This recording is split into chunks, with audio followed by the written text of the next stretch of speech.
Sila Roel Carino at Daryl Shane Jandani na lang ba ang natitirang may kontrata sa 7 mga clone artists na binuo ng TVJ Production?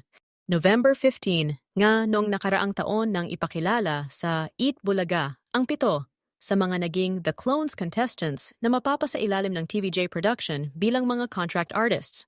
Ito nga ay sila Lucky Robles, Daryl Shane Jandani, Armand Mandapat, Dominador Alviola Jr., June Ryle Kiambao, Jerome Ivardome at Roel Carino. Kasunod nga ng pagpapakilala sa kanila bilang Eat Bulaga The Clone Artists, ay pagkakaroon nila ng benefit concert sa Music Museum noong December 3 sa direksyon ni Direk Ice Seguera.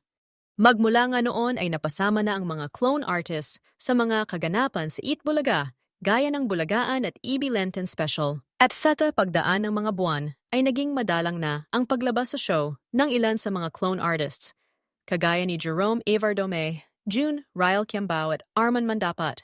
Pero syempre, alam naman nating lahat na pag sinabing contract artist ay may kasunduan kung hanggang kailan lang sila mananatili at nasa production na yon kung sino-sino ang gusto nilang matira o sino-sino ang bibigyan muli ng panibagong kontrata.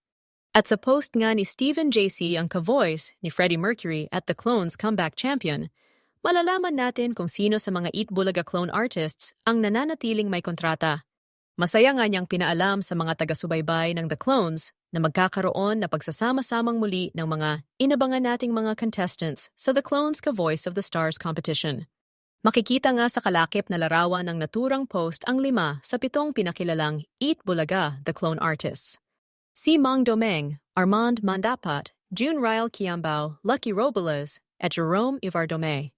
Wala nga dito sila Roel Carino at Daryl Shane Jandani, na ayon na rin kay Stephen JC ay hindi pwedeng sumama dahil sa nanatiling may kontrata ito sa Eat Bulaga.